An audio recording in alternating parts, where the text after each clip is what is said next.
네요. 지금 카톡에 올렸는데 링크를 아직 안 보신 분이 5분밖에 안 계시니까 그래도 거의 다, 네, 찾아올 의향이 있으신 걸로 생각이 들고 너무나 감사합니다. 2주 만에 뵙게 되었네요.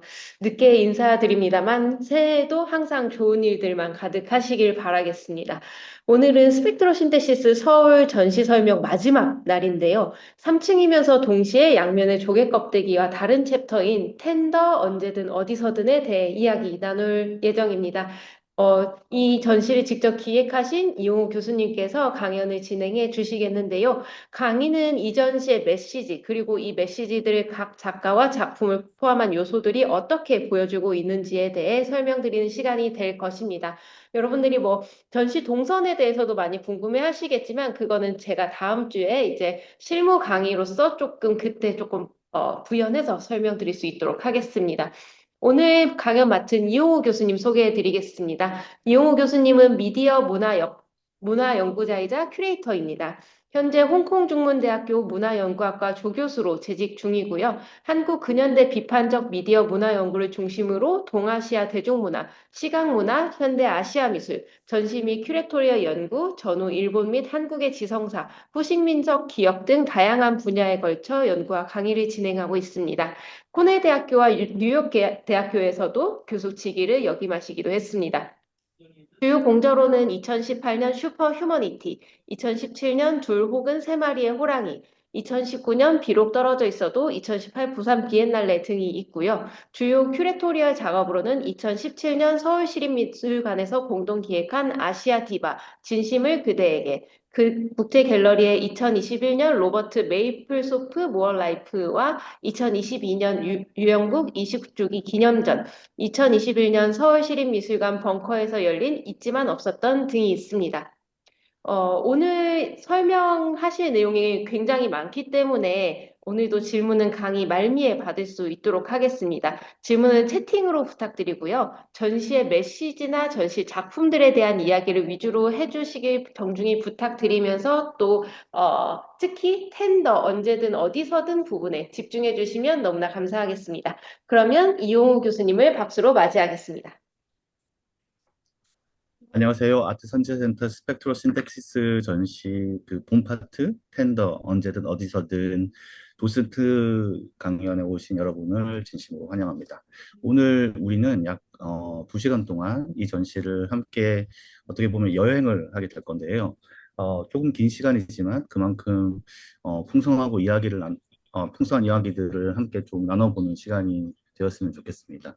중간에 쉬는 시간도 별도로 마련되어 있으니까 편한 마음으로 참여해 주시면 좋겠습니다. 자, 그러면 지금 우리가 서 있는 이곳, 그리고 이제 여러분께서 도슨트를 하게 되실 아트선체센터는 어떻게 보면 흰색의 화이트 큐브 공간입니다. 이 미술관이라는 어떤 그 공간이 흔히 우리가 생각하기로는 굉장히 중립적이라고 생각되기도 합니다. 하지만 오늘 저와 함께 이제 이 공간을 아주 조금 다른 시선으로 바라보고자 합니다. 우리는 여기서 이제 퀴어에 대해서 얘기를 하게 되죠. 이제 퀴어라는 어떤 렌즈를 통해서 시간과 공간, 그리고 이제 기억과 신체, 그리고 예술의 형식에 대해서 이야기를 해보고자 합니다. 이제 이 세 가지의 큰 골격이 어떻게 보면 이 전시를 끌고 나가는 어떤 동력적인 어떤 키워드라고 말씀드릴 수 있습니다. 제가 이 전시를 기획을 할 때 그 전시 제목에 대해서 굉장히 많은 고민을 했었습니다.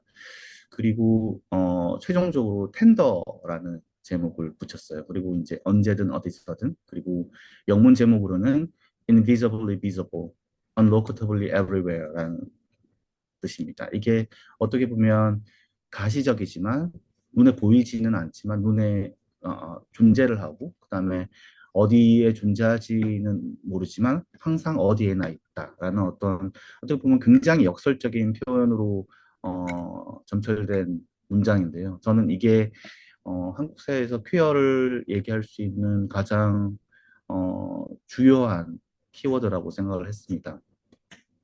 여기서 텐더라는 단어가 굉장히 많은 겹을 가지고 있어요. 여러분들이 어, 제일 먼저 떠올릴 수 있을 이제 어떤 다정함, 그리고 부드러움, 그리고 친절함 이런 뜻이 텐더가 있죠. 그리고 이제 두 번째는 텐더의 의미 중에 상처를 입기 쉬운 이라는 의미가 있습니다. 그리고 굉장히 민감한 이런 뜻도 있죠.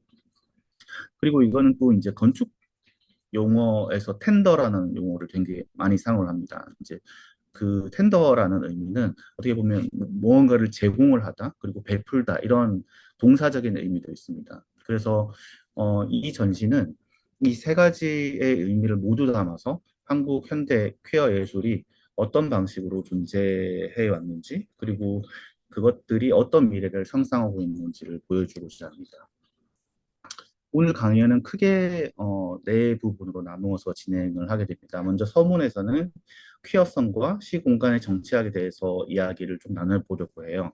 그리고 이제 그것에 이어서 이제 일부 이제 퀴어 아카이브 실패, 가시성, 덧없음의 미학, 그리고 2부 사회적인 신체, 여기서는 이제 길들이기, 추방, 그리고 이제 퀴어적인 성의 감각에 대해서 좀 얘기를 나눠보도록 하겠습니다. 그리고 마지막 장인 3부에서는 그 미학적인 대상들, 이제 그 기존 아트히스토리에서 다뤄졌던 어떤 형태나 실패, 그 형태에 대한 실패, 그리고 이제 그것들을 통해서 확장되는 어떤 유토피아적인 충동 같은 것들을 살펴보고 난 뒤에 마지막 결론에 이르러서는 이것들 전체를 아우르는 어떤 하나의 퀴어적인 성자로서의 의미를 생각해 보겠습니다.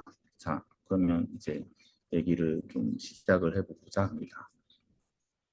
먼저 퀴어성이라는 것이 도대체 무엇에서 출발하는지 한번 생각을 해봐야 될 것 같은데요.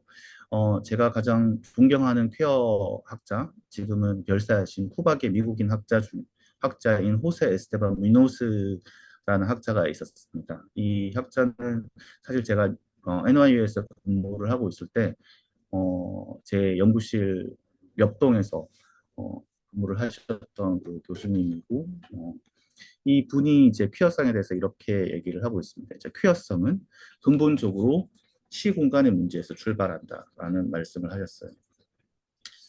어떻게 퀴어성이 시공간에서 출발하는지에 대해서 조금 의아하게 들릴 수 있을 것 같은데요. 어떻게 보면 퀴어하면 보통 우리가 생각하는 어떤 성적 정체성의 문제나 아니면 젠더에 대한 이야기라고 생각하기 쉽잖아요. 근데 그 호세 스테반 미오스는 그것을 시간과 공간의 문제로 확장을 합니다.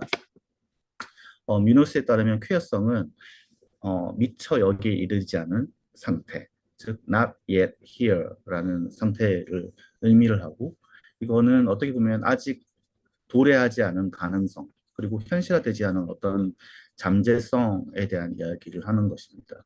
근데 여기서 중요한 것은 이 지금 여기 그러니까 here and now라는 것이 사실은 결코 중립적인 시공간이 아니라는 점입니다. 유노스는 이 지금과 여기를 굉장히 감옥 같은 집, The Prison House라고 부르게 되는데요. 왜냐하면 이 시공간 자체가 굉장히 이성의 규범적이고 자본주의적인 생산성을 강요하면서 어떻게 보면 재생산과 가독성의 논리를 강제하기 때문입니다. 예를 들어 볼까요? 우리는 보통 지금 이 순간에 충실하라, 현재 집중하라 이런 말을 굉장히 많이 듣고 살고 있습니다. 그런데 지금 이 현실이라는 것은 누구에게나 동일한 현실일까요? 어떻게 보면 사회적인 소수자나 특히 퀴어들에게 지금 여기는 때때로는 굉장히 배제되는 공간일 수도 있고 폭력적인 공간일 수가 있습니다. 예를 들어서 커밍아웃 할 수 없는 직장을 다닌다든지 결혼하라는 가족의 시선을 따갑게 받는다든지 아니면은 공공장소에서 애인끼리 잡는 거에 대한 어떤 불안감 이런 것들이 바로 지금 열기라는 공간이 강요하는 굉장히 규범적인 압력이라고 볼 수 있습니다. 그렇다면 이 퀴어적인 시공간을 확장함에 있어서 퀴어하다는 것은 무엇을 의미할까요? 유노스는 이것을 바로 시간과 공간을 다르게 점유하는 상태라고 얘기를 합니다. 엘리자베스 프리먼이라는 또 다른 학자는 이거를 시간적인 드래그, temporal drag라는 개념으로 설명을 하고 있는데 이거는 추후에 더 자세하게 설명을 하겠지만 이 드래그는 어떻게 보면 여장 남자 공연을 여러분들이 쉽게 떠올릴 수 있겠지만 여기서는 그 드래그라는 것이 끈다는 얘기잖아요. 끌린다라는 뜻이잖아요. 그래서 어떻게 보면 굉장히 어떤 그 물리적인 의미도 있습니다. 즉 역사의 어떤 비선형적인 인력에 끌리는 흔히 그리고 과거가 현재를 관통하고 미래를 향해서 열리는 그런 시간성을 의미합니다. 또 잭 할버스탐이라는 학자는 쾌한 시공간, queer time and space를 적극적으로 개척하는 것이라고도 말합니다. 퀴어성이라는 것이. 자, 이 모든 이론들은 결국 오늘 우리가 함께 논의할 전시를 이해하는 굉장히 중요한 어, 렌즈가 됩니다. 자, 그럼 다시 텐더라는 제목으로 돌아와 보겠습니다. 왜 텐더일까요? 이 단어는 세 가지 층위에서 생각할 수 있습니다. 텐더, 즉 다정함, 친절함, 텐더니스입니다. 퀴어 커뮤니티는 오랫동안 그 제도권의 보호나 가족의 울타리 밖에서 스스로의 관계망을 구축해왔습니다. 어떻게 보면 혈연이 아닌 선택한 가족들, chosen family, 혹은 법적인 보호가 없는 관계 속에서도 지속되는 어떤 돌봄의 논리, 상호 돌봄의 논리, 이것이 바로 다정함의 정치학입니다.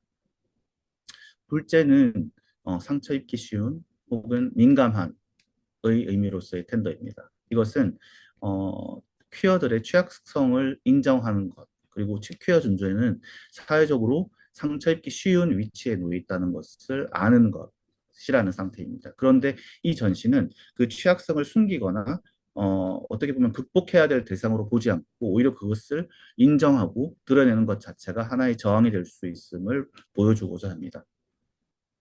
세 번째로 텐더는 제공하다, 베풀다, 동사로서의 텐더입니다. 이것은 어떻게 보면 미래를 향한 헌신, 그리고 아직 도래하지 않은 세계에 대한 어떤 약속 같은 의미를 담고 있습니다. 자, 이 세 가지 의미가 합쳐져서 이 전시는 취약함과 다정함으로 무장한 저항의 미학을 제안하고자 합니다. 그리고 부제인 invisibly visible, unlocatably everywhere, 보이지 않지만 어디에나 있는 위치 지을 수 없지만 언제든 존재해왔던 이 역설적인 표현은 결국 퀴어 존재의 오랜 현실성을 담고 있습니다. 공식 기록에는 보이지 않지만 사실은 어디에나 존재해왔고 제도권의 지도에는 표시되지 않지만 언제나 그곳에 항상 왔었던 존재들. 자, 이 전시는 그런 존재들의 목소리를 복원하려는 하나의 시도입니다. 이 전시는 또 다른 중요한 그 이론적인 렌즈를 사용하고자 합니다. 바로 독일의 미술사학자 베아트리체 폰 비스마르크의 개념인 성좌, 컨스텔레이션과 전이, 트랜스포지션의 개념을 차용하고자 합니다. 폰 비스마르크는 예술의 장을 분리된 대상들의 집합이 아니라 하나의 굉장히 역동적인 관계의 네트워크로 봅니다. 즉, 예술 작품의 의미는 작품 자체에만 고정되어 있는 것이 아니라 작품, 작가, 기관, 담론, 비평가, 대중 여러 요소들이 변화하는 하나의 어떤 구성체, 컨스텔레이션을 통해서 끊임없이 생성되고 의미를 협상한다는 의미죠. 자, 이것은 어떻게 보면 컨스텔레이션의 다른 의미인 별자리를 보는 것 같아요. 자, 별 하나하나의 의미보다는 별들이 어떤 관계를 맺고 어떤 형상을 만드는지가 중요하듯이 예술의 의미도 관계 속에서 만들어진다는 거죠. 그리고 이러한 성자의 변형은 전이, 트랜스포지션, 즉 경계를 횡단하는 행위에 의해서도 주도가 됩니다. 공적인 영역과 사적인 영역, 그리고 예술과 비예술, 그리고 중심과 주변부를 구분하는 경계를 넘나들면서 아이디어와 실천이 그 전략적으로 이동을 할 때 어떻게 보면 새로운 성자가 탄생할 수 있다는 것입니다. 이 개념은 오늘 우리가 맞닥뜨리게 될 많은 작품들에서 굉장히 중요한 키워드로 작동을 하게 됩니다. 예술가들은 끊임없이 경계를 횡단하고 관계를 재구성하고 새로운 성자를 만들어내고 있기 때문입니다. 이러한 맥락에서 우리는 또 다른 중요한 질문을 하나 더 해보아야 할 것 같습니다. 왜 하필 퀴어 예술 중에 한국 퀴어 예술일까요? 제 전시는 한 작가를 제외하고는 모두 한국 작가로 구성되어 있습니다. 여기에는 한국 사회의 굉장한 특수성이 깊이 관여가 됩니다. 바로 한국 사회에는 압축 근대성, compressed modernity라고 불리는 굉장히 독특한 역사적인 경험을 가지고 있습니다. 사학자 장경석 교수의 개념인데요. 이거는 이제 서구에서 수백 년에 걸쳐서 이루어졌던 근대화가 한국에서는 불과 몇십 년 만에 압축적으로 진행되었다는 것이죠. 예를 들어서 급속한 경제 성장, 그다음에 박정희, 전두환 등의 군사 독재, 그리고 폭력을 동반한 민주화 운동들, 그리고 초고속 디지털 혁명까지 이 모든 것이 한 세대 안에 겹쳐지면서 한국 사회는 그야말로 엄청난 변화를 겪었습니다. 이런 용광로 속에서 배치된 한국의 퀴어 주체들은 어떤 위치에 있었을까요? 그들은 종종 공식적인 역사의 외연의 존재를 해왔었고, 승인된 어떤 공공기관의 주변부로 체계적으로 밀려나서 비가시적으로 존재해왔었습니다. 또 한 가지 중요한 점은 글로벌 LGBTQ 담론이 굉장히 빠른 속도로 유입되었다는 것입니다. 이것이 거의 이제 1990년대 한국에서 문화 연구 담론들이 활발하게 일어났을 그 시기와 굉장히 맞물려 있죠. 그리고 이 이후에 뭐 인터넷과 디지털 미디어를 통해서 서구 퀘어 정체성의 정치, 뭐 아이덴티티 폴리틱스와 그에 따른 다양한 담론과 언어들이 순식간에 들어왔지만 이것이 어떻게 보면 한국의 전통적인 관계성이나 가족 중심성 그리고 이제 공식 역사에서 배제된 구체적인 경험들과 항상 부드럽게 연결된 것은 아니었습니다. 이런 관점에서 봤을 때 결과적으로 한국 퀘어 예술가들은 단순, 단순히 나는 게이다, 나는 레즈비언이다라고 정체성을 선언하는 것을 넘어섭니다. 그것은 세 가지 층과 교차하는 굉장히 복합적인 지형을 형성합니다. 하나는 아카이브적인 중국입니다. 이 굉장히 그 휘발되고 사라질 퀴어의 역사성을 어떻게 가질 수 있을까? 과거의 망각된 목소리들을 발굴하는 작업들을 작가들이 굉장히 많이 해왔었죠. 둘째는 형식적인 실험입니다. 글로벌 담론을 지역적인 맥락에서 번역하고 이것을 비틀어서 새롭게 상상하는 작업들을 작가들이 많이 했었죠. 그리고 세 번째로는 정치적인 성찰입니다. 이거는 퀘어들의 어떤 시민권을 요구하는 동시에 그것을 제도하는 자체를 어떻게 보면 의심하는 그런 작업들을 퀴어 작가들이 굉장히 많이 했었죠. 한국 퀴어 작가들이. 그래서 이 전시가 주목하는 이런 어떻게 보면 텐더한 실천은 바로 이 복잡한 지형 속에서 그 취약함과 다정함으로 무장한 저항의 미학으로 자리를 잡습니다. 자, 그러면 본격적으로 작품들의 세계로 들어가 보겠습니다. 첫 번째 섹션의 제목은 퀴어 아카이브입니다. 아카이브, 즉 기록 보관소라는 개념부터 한번 해보는 것이 좋을 것 같아요. 자, 우리는 보통 어, 기록 보관소를 굉장히 중립적인 저장소라고 생각을 합니다. 과거의 사실을 객관적으로 보관하는 장소라고 믿죠. 하지만 그 프랑스 철학자 자크 데리다는 이런 것이 환상이라고 말을 합니다. 데리다는 아카이브 통제 없이는 정치적인 권력도 존재할 수가 없다라고 단언을 합니다. 즉 기록 보관소 아카이브는 결코 중립적이지 않습니다. 그것은 무엇을 기억할지, 무엇을 가치 있다고 여길지, 무엇을 지울지를 굉장히 적극적으로 결정하는 권력의 현장입니다.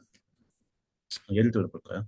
국가기록보관소 혹은 박물관에서 전시하는 어떤 아카이브들 그리고 도서관에서 체계적으로 시스테마이즈하는 그 아카이브들 심지어 뉴스 아카이브까지 이 모든 것은 결국은 공식적으로 기억할 가치가 있는 것과 잊어도 좋은 것을 구분하는 하나의 권력의 작동 방식입니다.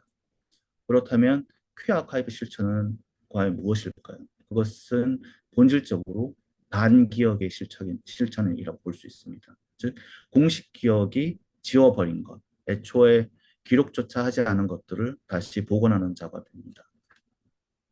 뮤노스는 이것을 현재라는 어떤 텅 빈 창문이 없는 방에 대한 투쟁이라고 표현을 하고 있습니다. 현재라는 공간은 마치 감방처럼 우리를 가두고 그리고 그 너머를 볼 수 없게 만들죠. 그런데 바로 그 창문 없는 방에 벽을 뚫고 과거의 목소리와 미래의 가능성을 불러오는 것이 바로 퀴어 아카이브의 임무라는 거죠. 유노스가 특히 주목한 것은 ephemeral, 즉 일시적인 것들입니다. 이게 뭘까요? 일시적인 것들. 이거는 미노스의 말을 따르면 공식적인 기록에서 미끄러져 나가는 것들. 예를 들어서 우리가 사람을 만날 때, 그 사람을 판단할 때 어, 캐치할 수 있는 어떤 것들 있잖아요. 손짓이라든지 몸짓 같은 어떤 제스처, 그리고 사람과 사람과의 관계에서는 어떤 온도, 그리고 감정의 파동들, 또는 ephemeral 하면은 어떤 그 물질성으로서의 ephemeral은 어떻게 보면 오래된 편지, 사진 한 장, 혹은 어떤 사라져버린 어떤 장소에 대한 기억들, 이런 것들은 어떻게 보면 공식적인 역사가 기록하지는 않지만 실제로 퀴어들의 삶을 구성했던 핵심적인 요소들입니다. 미술사학자 마거릿 가바는 퀴어 만화와 자신의 퀴어 지인들에 관한 연구를 통해서 이것들을 더 구체화하는데요. 그녀는 이런 대안적인 아카이브가 결국 공식 역사가 이제껏 소홀해 왔던 관계망의 네트워크를 가시화한다고 말하고 있습니다. 예를 들어 볼까요? 1980년대와 90년대 에이즈 위기 속에서 수많은 퀴어들이 죽어갔지만 공식 언론은 이를 거의 보도하지 않았습니다. 그런데 그 시기에 퀴어 커뮤니티 안에서는 수많은 손편지, 자체 제작한 뉴스레터, 사진, 비디오가 제작되었습니다. 이것이 바로 일시적인 것들, 더 ephemeral의 아카이브입니다. 갈바는 이런 것들로부터 가시적인 아카이브, visible 아카이브를 창조하는 작업이 결국 퀴어 실천의 핵심이라고 주장을 하고 있습니다. 여기서 잭 할버스타는 개념을 다시 한번 생각해 보면 좋을 것 같은데요. 할버스타는 그, 어, 우리 그 디스코스 프로그램에도 있었지만 실패의 퀴어 예술이라는 책, The Queer Art of Failure라는 책에서 굉장히 흥미로운 주장을 했었습니다. 그는 신자유주의 사회가 강요하는 어떤 성공의 논리, 즉 생산적이고 가독성이 높고 일관된 삶의 서사에 맞서 오히려 실패를 전략적으로 선택하는 것이 퀘어적 저항이 될 수 있다라고 말을 합니다. 할버스tam이 말하는 실패는 무엇일까요? 그것은 비전문적이고 집중력이 떨어지며 비생산적인 존재 방식을 긍정하는 힘입니다. 의도적으로 어리석음을 선택하고 역사의 선형적인 흐름을 거부하는 어떤 이즘을 forgetting을 찬양을 합니다. 왜 이런 게 필요할까요? 왜냐하면 성공이라는 개념 자체가 이미 자본주의적이고 이성애적인 규범적 가치에 깊이 물들어 있기 때문입니다. 도달하더라도 어떻게 보면 자기 자신을 왜곡해야만 얻을 수 있는 것들입니다. 퀴어들에게는. 그래서 할버스텀이 제안하는 것은 스캐빈저 방법론이라는 것이 있습니다. 스캐빈저 메서돌로지. 스캐빈저는 영어를 번역하면 청소부라는 뜻인데요. 어떻게 보면 버려진 것들, 우리가 하찮게 여기는 것들을 다시 주워 모아서 그것들에서 새로운 의미를 창조하는 방식입니다. 그거를 스캐빈저 방법론이라고 하는데요. 이거는 어떻게 보면 그 숙달과 일관성보다는 불일치, 비이성적인 것들, 미안성을 중시하는 방법론이죠. 자, 이제 이런 어떤 그 짧은 어떤 이론적인 배경을 좀 염두에 두고 실제 작품을 한번 살펴보겠습니다.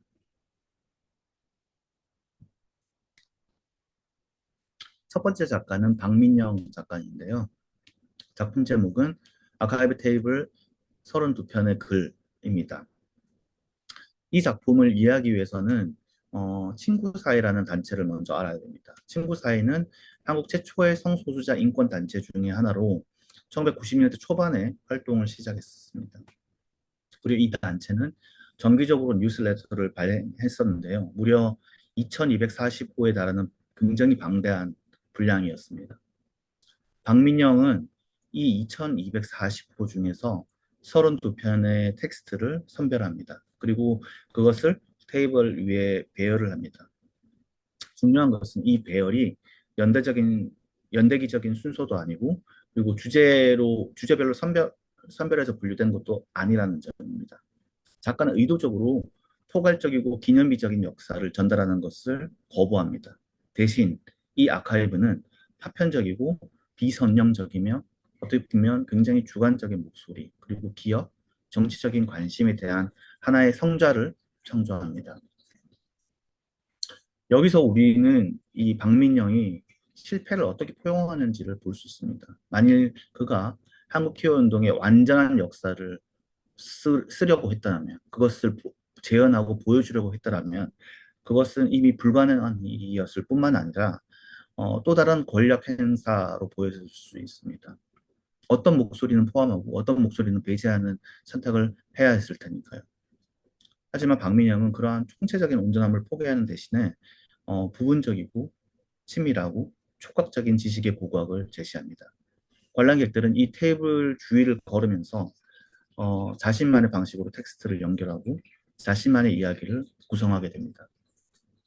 갈반의 용어로 얘기를 하자면 이 작품은 활동주의의 어떤 일시적인 산물들, 예를 들어서 뭐 회의록, 개인 광고, 정치적인 선언문, 그리고 이 퀴어 커뮤니티에서 공유된 어떤 불안들로부터 하나의 가시적인 아카이브를 만들어냅니다. 그리고 그것을 공동체 구성원들의 사적인 영역 안에서 미술 전시라는 공적 재단 위에 옮겨놓습니다. 이 테이블은 역사가 결코 순차적으로 읽히지 않으며 관람객이 공간적으로 좋아하는 일종의 대화 장소가 됩니다. 관람객들은 이 아카이브들을 보고 자기가 마음에 드는 문구가 있으면 그것들을 프린트해서 가져갈 수 있게 됩니다. 그래서 관람객은 이 시간을 가로질러서 자신만의 어떤 연결 지점을 그려내도록 박민현 작가가 초대를 하는 것입니다. 자, 다음 작업은 이강승 작가의 작업입니다. 이 작업은 음, 이강승은 이때까지 예술적인 실천을 작업실 과정 자체의 영역으로 확장을 하고 있는데요. 그의 작업은 굉장히 방대한 챙컹치 드로잉을 기반으로 합니다. 챙컹치는 20세기 후반에 활동했던 홍콩계 미국인 사진작가로 자신을 둘러싼 예술계 인사들과 굉장히 다양한 장소에서 셀프 포트레이 사진을 찍은 것으로 굉장히 유명하죠. 이강승은 이 챙콩치에 관한 드로잉을 수없이 많이 그렸어요. 근데 그 그림들을 스캔 이미지를 대형 벽지에 인쇄하는 방식으로 이번 작업은 이 전시에 들어오게 됩니다. 그리고 이것을 우리는 확장된 아카이브, extended archive라고 부를 수 있습니다. 이 작업은 이중적인 트랜스포지션, 전이를 수행하고 있습니다. 첫 번째로는 굉장히 사적이고 소규모의 드로잉, 즉 일상적인 예술 노동에 덧없는 흔적들을 굉장히 압도적인 환경적 주제로 전환하는 방식입니다. 두 번째로는 이 벽지를 기존의 액자 작품 위에 중첩함으로써 예술적인 과정과 글로벌 퀴어 서사와 그리고 굉장히 로컬한 미시사가 서로 직조된 양피지 같은 효과를 창조합니다. 이 양피지는 지어진 글 위에 새로운 글이 쓰이는 고대 문서 양식을 일컫는데요. 여기서는 과거와 현재 그리고 개인적인 작업과 역사적인 인물이 겹쳐지는 이미지가 만들어집니다. 이러한 방법론은 할버스탐이 찬양했던 스캐벤저 메서돌로지와 굉장히 깊이 공명을 하고 있습니다. 일관된 서사보다는 축척과 재조합을 중시하는 방법이었기 때문이죠. 이강성의 벽면은 이렇듯 하나의 예술적인 의식이 고고학적 현장으로 변환되는 지점을 보여주고 있습니다. 어떻게 보면 이강승은 완성된 작품과 스케치 사이의 위계를 거부하고 이미지와 물질의 층화된 층위들로 이루어진 작업들로 관람객을 맞닥뜨리기로 하고 있습니다. 중국의 퀴어 학자 홍웨이 바오라는 학자가 있는데요. 이 학자는 중국의 퀴어 예술의 맥락에서 하나의 어떤 일관된 퀴어 서사, coherent queer narrative의 불가능성에 대해서 이야기한 바 있습니다. 여기서 이강승의 작업은 바로 그 불가능성을 정면으로 마주하면서 그 안에서 새로운 가능성을 보여주고 있습니다.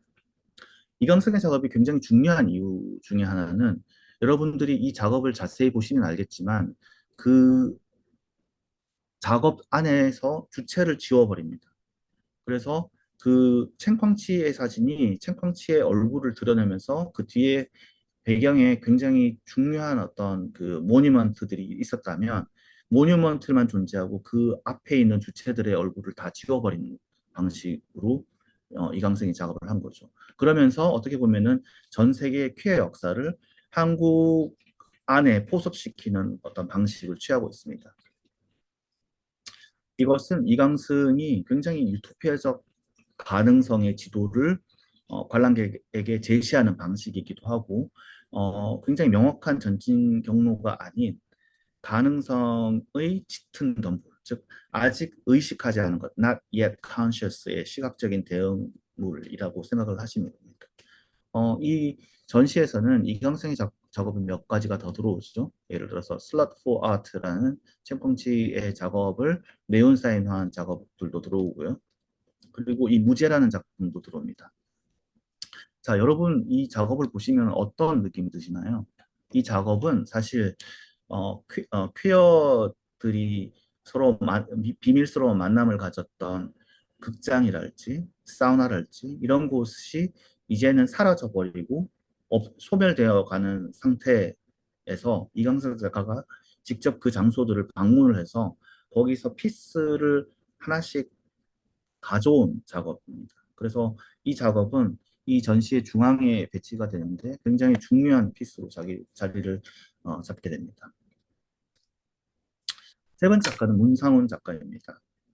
이 작품 제목은 너는 이 전시를 못 보겠지만 Wish You Were Here라는 작품입니다. 이 작품을 이해하기 위해서는 우리는 그 에이즈 운동가이자 미술 비평가였던 더글라스 클림프의 개념을 한번 살펴볼 필요가 있습니다. 클림프는 1989년에 쓴 중요한 에세이 에드와 투쟁성에서 에이즈 위기 속에서의 멜랑콜리를 새롭게 해석했었습니다. 전통적인 정신 분석학에서 멜랑콜리는 어떻게 보면 이루어진 애도를 하지 못한 한 인간의 병리적인 상태를 일컫죠. 상실을 인정하고 그 대상으로부터 분리되는 것이 건강한 것이고 그러지 못하고 계속 그 상실된 대상에 집착하는 것이 멜랑콜리아라는 거죠. 하지만 클림프는 이러한 개념들을 뒤집었습니다. 이미 에이즈로 수많은 친구들과 연인들을 잃고 케어 커뮤니티에서 멜랑콜리아라는 개념들은 어떻게 보면 단순히 병리적인 상태가 아니라 상실된 대상에 대한 어떤 충실함의 형태이고 오히려 정치적인 연대와 투쟁적인 분노를 위한 어떤 하나의 감정의 구조, structure of feeling이 될 수 있다고 주장을 했었습니다. 자, 이런 연계에서 문상훈의 작업을 한번 생각을 해보죠. 자, 이 작업의 제목, 넌 이 전시를 못 보겠지만은 굉장히 관람객들의 인터랙티브한 액티비티가 가미가 되어야 되는 작업입니다. 바로 레즈비언 커뮤니티, 굉장히 익스클루시브한 한국의 레즈비언 커뮤니티의 수많은 분들이 본인의 전 연인들에게 붙이지 못한 이야기들을 이곳에 와서 독백으로 나레이션을 하고 그것들이 상영이 되는 내용이죠. 문상훈의 작업은 바로 이런 퓨어 멜랑콜리를 굉장히 강력하게 물질화합니다. 이 작품 배경은 레즈비언 커뮤니티 포럼이라는 유동적인 온라인 공간입니다. 그곳에는 잃어버린 사람, 이루어지지 않은 만남, 해결되지 않은 어떤 갈망에 대한 무수한 익명의 글이 쏟아져 나옵니다. 바로 도착하지 못할 그 수신자에게 영영 도착하지 못할 하나의 어떤 편지들처럼요. 문상훈 작가는 이거를 어떤 고정된 물리적, 음향적 환경으로 옮겨 놓습니다. 마치 고해성사 부스처럼 어두운 공간에 마련되어 있고 그 안에서 관객은 헤드폰을 쓰고 이 도착하지 못한 메시지들을 듣게 됩니다.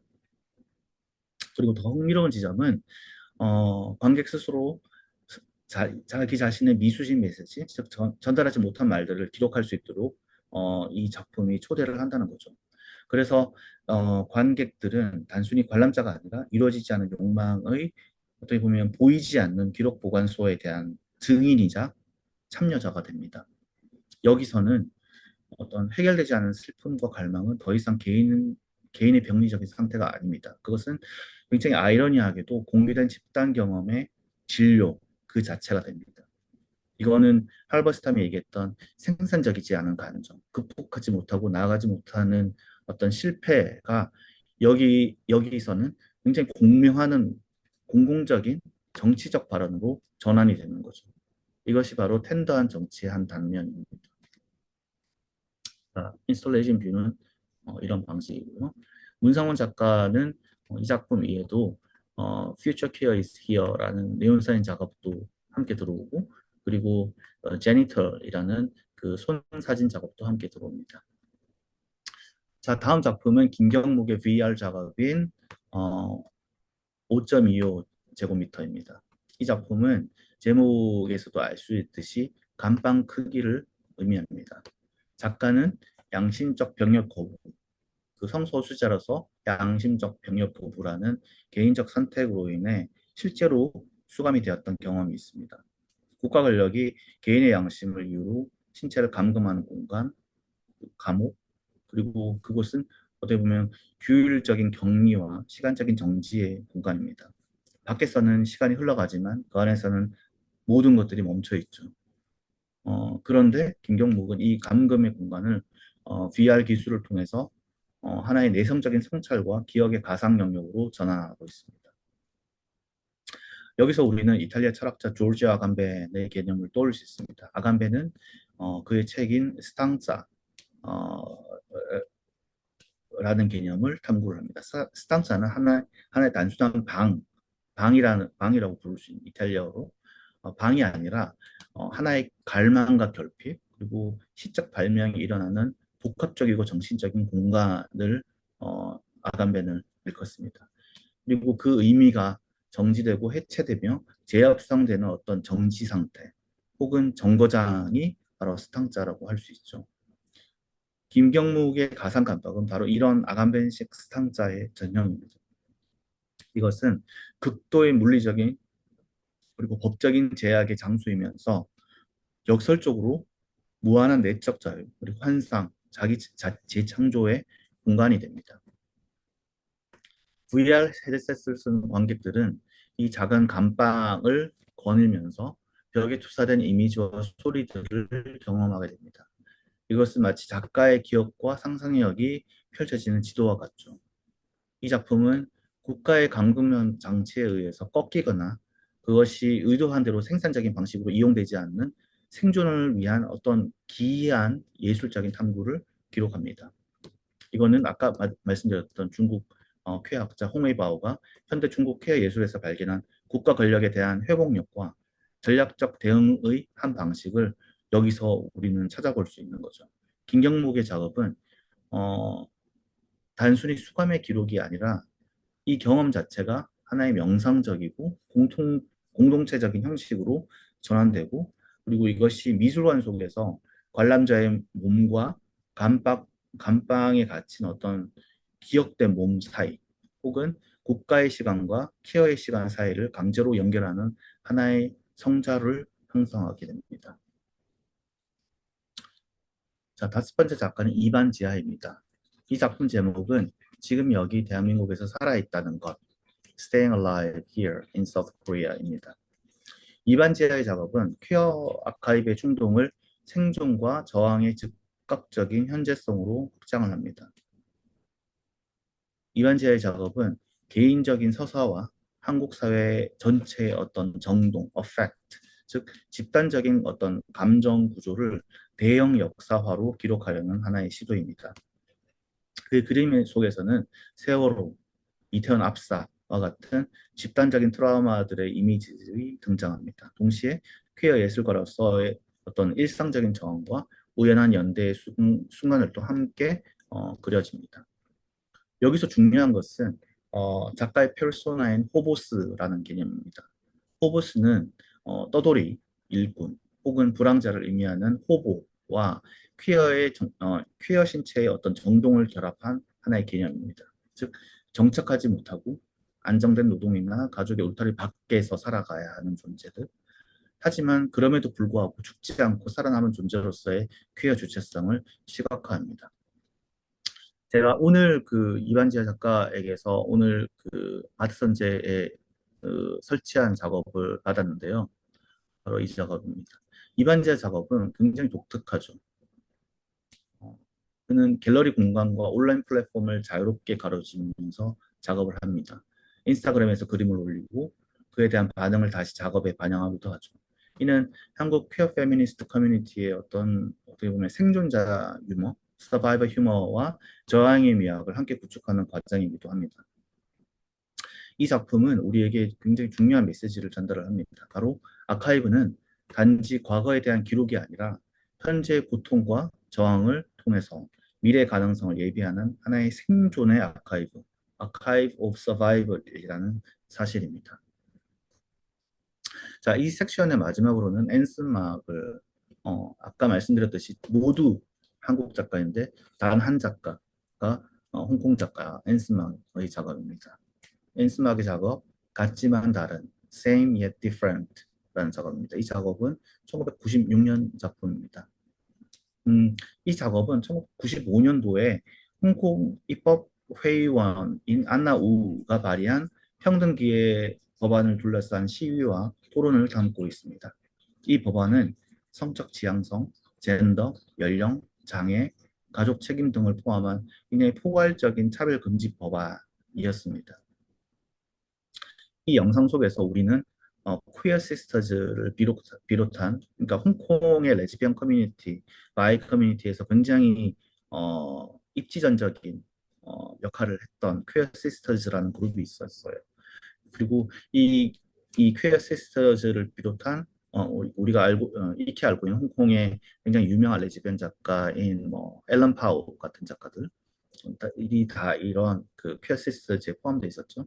이런 퀘어 시스터즈를 비롯한 활동가들이 거리에서 시위하는 모습들을 영상으로 담아낸 굉장히 레어한 작품입니다. 이들은 게릴라 걸스에서 배웠던 어떤 즐거움과 놀이를 결합한 굉장히 독특한 시위 방법을 전개합니다. 정체성, 커밍아웃, 거리 행동, 미디어 재현 등의 문제를 집단적으로 성찰하는 모습이 이 비디오 작업에 생생하게 기록되어 있습니다.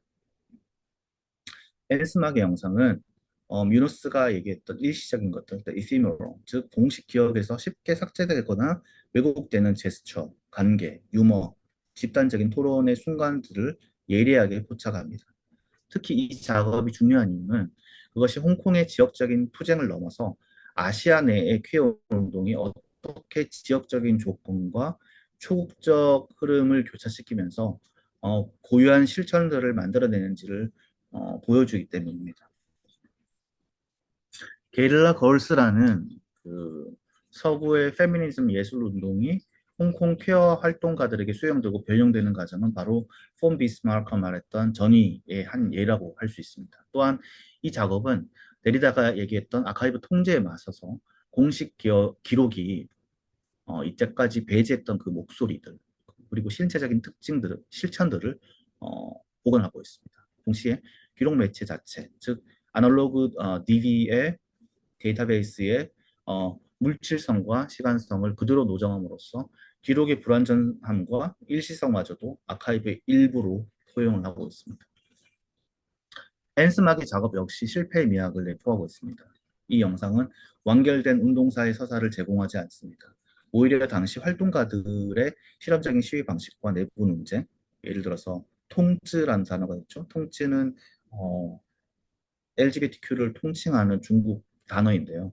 이 영상을 보시면 아시겠지만 레즈비언 활동가들, 여성 바이 활동가들이 항상 이런 얘기를 합니다. 왜 통치는 항상 게이들에 한정된 것 같이 느껴지는가에 대한 얘기를 하고 있죠. 즉 이것들은 완결된 운동사의 서사를 제공하지 않고 당시의 실험적인 시위 방식, 내부 논쟁, 미디어를 향한 어떤 불안과 기대를 굉장히 파편적으로 보여줍니다.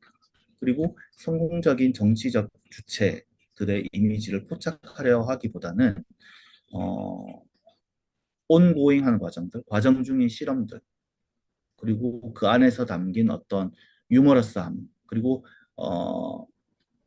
아까 통치에 대해서 말했듯이 그 의문을 기록함으로써 퀴어 운동이 어떻게 보면 아직 완결되지 않은 어떤 역사성을 드러내고 있습니다. 음, 이거는 그 동아시아, 아시아 전체를 통틀어서 90년대 초에 이런 기록들이 남아있는 것은 이것이 최초이고요. 결국 이게 홍콩 입법 회의 앞에서 데모를 하는 장면들로 점철되어 있는 작업이 있기 때문에 어, 홍콩에서는 상영이 금지되어 있습니다. 오직 한국에서만 상영을 하고 볼 수 있는 작업입니다. 자, 일부 소결에서 지금까지 우리는 6명의 작가 작업을 살펴보았는데요. 박민영은 친구 사이, 뉴스레터의 판편적 선별을 통해서 거대 서사에 저항을 했었고, 이강승은 작업실 드로잉 확장된 벽지를 통해서 예술적 과정의 고고학을 제시했고, 문상우 작가는 온라인 에도의 메시지를 음향학적 고해성서로 전환했습니다. 김경묵은 감옥 경험을 VR 공간으로 옮겨서 내면의 고고학을 펼쳤고, 이반지하는 집단적 트라우마와 생존의 공간들을 배경 역사화로 기록했으며, 앤슨막은 홍콩 퀴어 운동의 파편적인 기록들을 수집하면서 아시아적 연대의 가능성을 보여주었습니다. 자, 이 작업들에서 공동적으로 흐르는 것은 무엇일까요? 그것은 바로 일관된 퀴어 서사의 불가능성을 인정하면서도 그 불가능성 속에서 새로운 관계망과 감정의 아카이브를 구축하려는 하나의 실천입니다. 이들은 실패를 두려워하지 않습니다. 오히려 의도적으로 포괄적 역사 서술을 거부하고 완결되지 않은 채로 남는 것을 스스로 받아들입니다. 그리고 그 과정에서 하나의 일시적인 것들, 버려지거나 간과된 제스처들, 감정들, 관계들을 보관하고자 합니다. 이것이 바로 제가 앞서 말씀드렸던 텐더한 태도입니다. 상처 입기 쉬운 것들, 사라져가는 것들을 다정한 시선으로 바라보고 그것들을 통해서 새로운 관계의 가능성을 모색하려는 태도 말입니다. 자, 그러면 지금 시간이 좀 많이 지체되었기는 하지만 한 5분 정도 잠시 쉬어가는 시간을 가지고 지금 6시 48분이니까 53분까지 돌아오시면 됩니다. 네, 조금 이따가 뵙겠습니다.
자, 그러면 2부 사회적인 신체 길들이기 주방 그리고 성의 감각에 대해서 한번 알아보겠습니다. 자, 제목은 사회적인 신체 길들이기 주방 그리고 성의 감각입니다. 이 섹션은 사회적인 공간에서 쾌의 신체가 어떻게 규제되고 표현되고 저항되는지를 탐구합니다. 여기서는 쾌어적인 욕망의 정화, 동화, 상품화에 직접적으로 도전하는 어떤 이론적인 틀을 빌려오려고 합니다. 먼저 Invisibly Visible, Unlocatably Everywhere라는 그 전시 제목의 부제를 제가 레오 벌사니의 호모스라는 책에서 따왔는데요. 레오 벌산이라는 학자의 도발적인 에세이 직장은 무덤인가? Is the Rectum a Grave?라는 책이 있습니다. 1987년도에 발표된 이 글에서 벌산이는 에이즈 위기 속에서 항문성, 애널섹스가 어떻게 사회적으로 혐오와 공포의 대상이 되는지를 비판합니다. 하지만 더 중요한 것은 벌산이가 성적 욕망 자체에 내재된 급진적인 힘을 발견한다는 점입니다.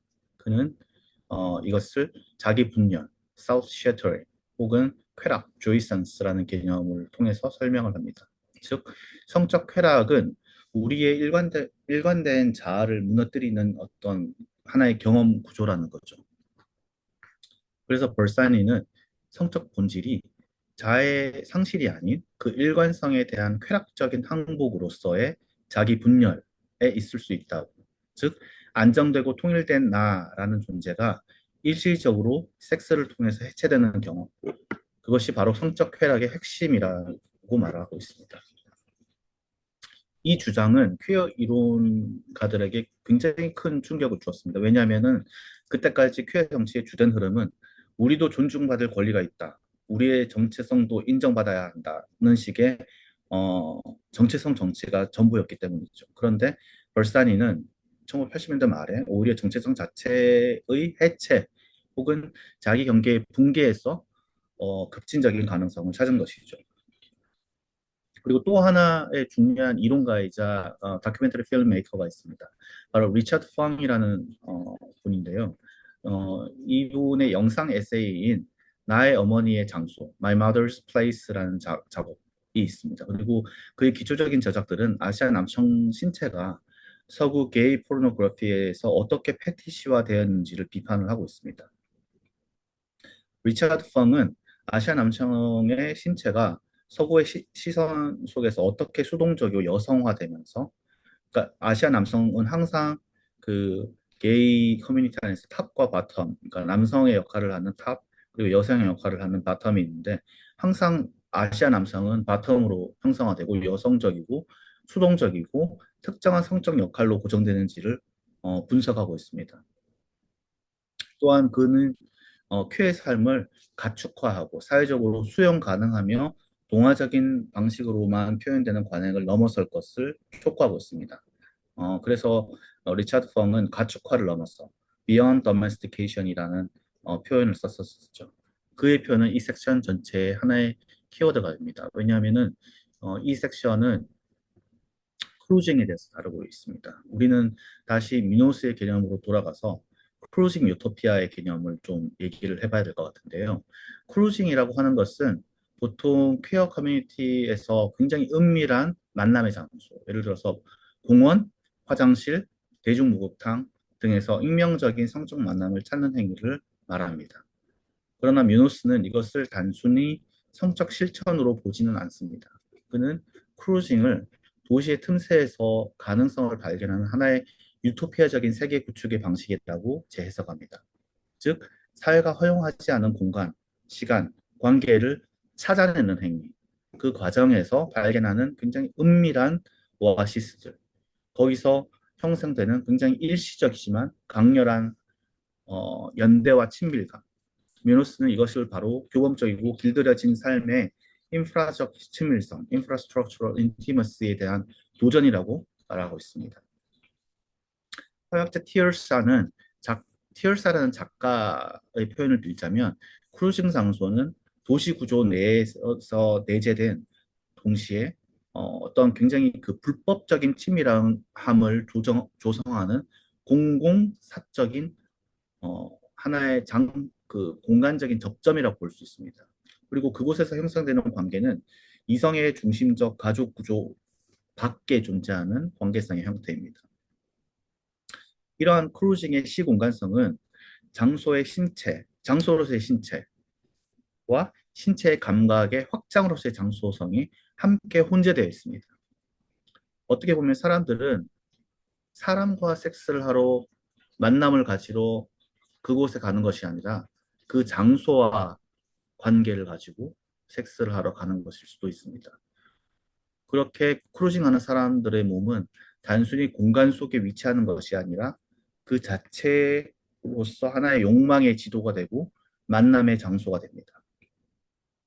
자, 이제 이러한 이론적인 렌즈를 가지고 실제 작품들을 살펴보겠습니다. 이 섹션에는 무려 11명의 작가가 포진되어 있습니다. 먼저 임철민 작가입니다. 임철민 작가의 작품 제목은 야광, 글로우잡이라는 제목입니다. 글로우잡은 어떻게 보면 블로우잡이라는 것과 굉장히 유사한 그 프로넌세이션을 가지고 있는데 제목부터 굉장히 성적 은유와 함께 야광으로 빛나는 이미지들을 연상시키죠.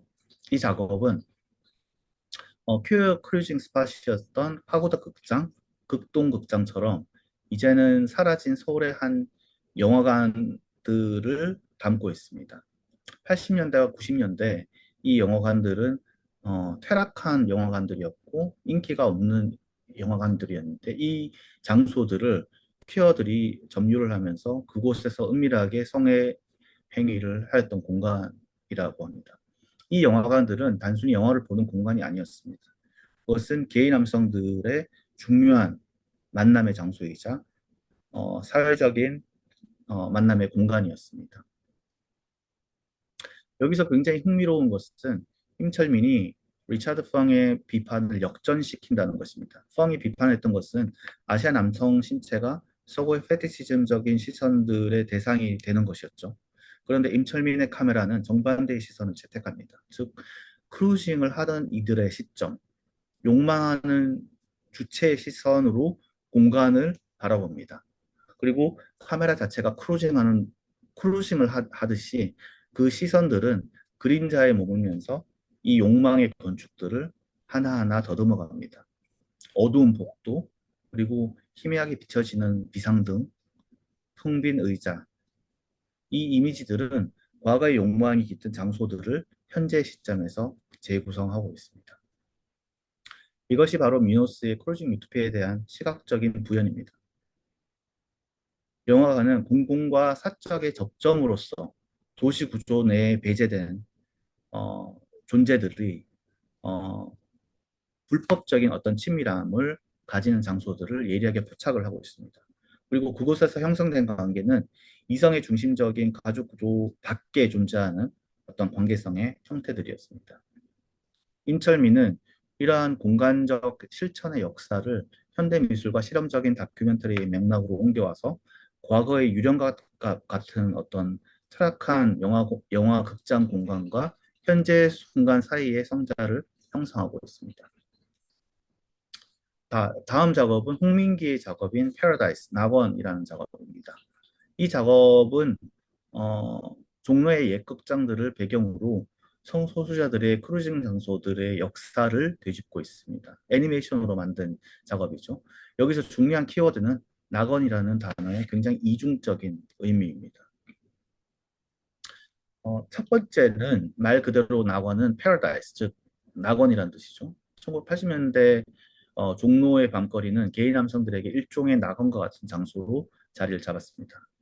둘째로는 종로에 실제로 낙원동이라는 동네가 있습니다. 그 낙원동이 종로 3가에 위치해 있고 그것은 지리적인 의미로서의 낙원동이기도 하지만 유토피아적인 의미가 중첩되는 공간이기도 하죠.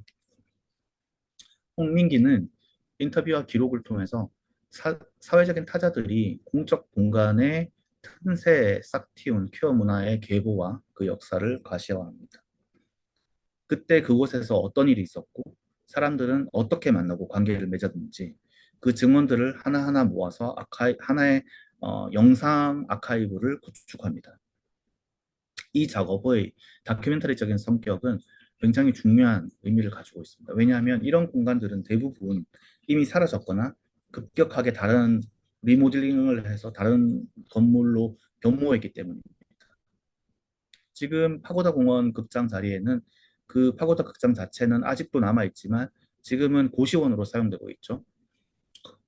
홍민기의 작업은 이렇듯 사라지는 공간과 숨겨진 이야기들을 역사화하고 그것들을 오늘날의 담론장으로 불러옵니다. 자, 김재원 작가는 오프라인과 온라인으로 변형된 게이 크루징의 다양한 장면들을 탐구합니다. 먼저 흔적을 품은 몸들, Trace Bearing Beings 라는 작업은 이번에 신작이죠. 이 작업을 익명성과 가시성 사이에 작동해온 퀘어 공동체의 복합적인 욕망과 정서를 환기시킵니다.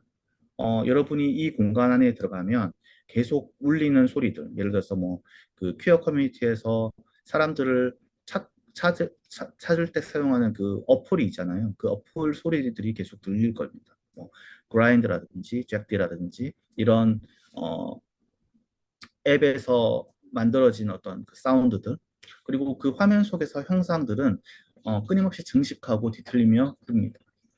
그것은 단순한 재현을 넘어서 흔적을 남기는 방식 자체를 둘러싼 감정의 구조를 드러냅니다.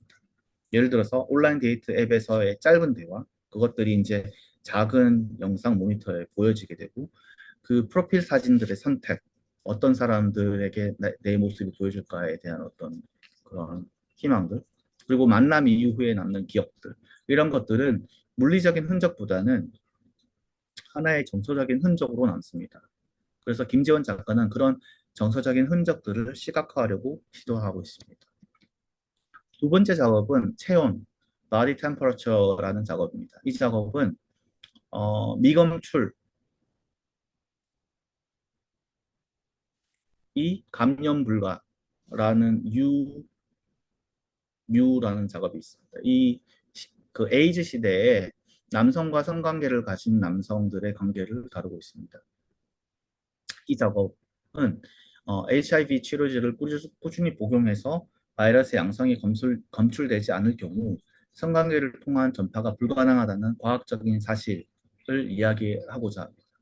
이 작품은 작가 자신이 HIV 감염인으로서 본인이 가지는 성적 즐거움이 사회적으로 얼마나 흐릿하게 이해되거나 규정되는지를 질문하고 있습니다. 여전히 많은 사람들이 HIV 감염과의 성관계를 두려워하고 있고 때로는 그 자체를 범죄시하기도 합니다. 김재원 작가는 이러한 사회적인 낙인과 생명 정치의 감각적인 구조를 조용히 드러내면서 개인적인 경험을 타자의 삶으로 확장을 합니다. 다음 작업은 김경념 작가의 작업입니다. 회화 작업입니다. 김경념은 서울 퀘어 서브컬처의 배경 속에서 도시의 틈새의 정동적 잔여물을 회화적인 양식으로 추적을 하고 있습니다. 세 점을 함께 살펴볼 텐데요. 먼저 나비라는 작업입니다. 이 나비는 이제는 사라진 그 이태원에 있는 게이 클럽인 트렁크의 붉은 조명들을 소환합니다. 그림 속에서 인물들은 타인의 시선을 갈구하면서도 등을 돌리고 서 있습니다. 이 이중적인 몸짓은 무엇을 의미할까요? 그것은 공적인 무대 위에서 사적인 고립을 수행해야 하는 한국 퀘어의 생존 방식이자 동시에 내밀한 연대의 기록이라고 볼 수 있습니다. 클럽은 사람들로 북적이지만 그 속에서 각자 개개인들은 굉장히 외롭습니다. 하지만 그 외로움은 함께 공유되고 그 고립은 함께 경험됩니다. 김경념은 이 역설적인 감정 구조를 예리하게 회화로 포착해내고 있습니다. 오필은 아침 일상의 도시 질서 속 길가에 유기된 퀴어 신체를 그려내고 있습니다.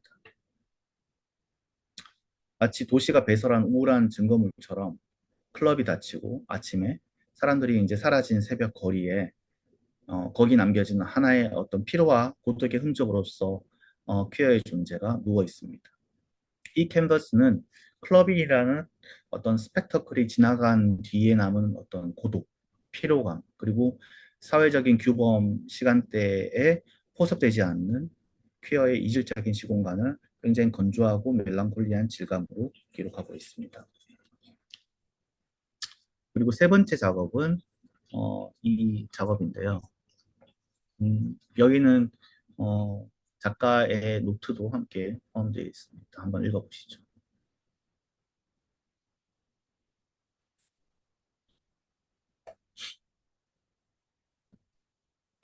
자, 다음 작업은 이유인 작업, 이유인 작가의 작업입니다. 이유인 작가는 여러분 잘 아시겠지만 로맨스는 없다라는 만화 5권짜리 만화를 그렸던 순정 만화 작가입니다.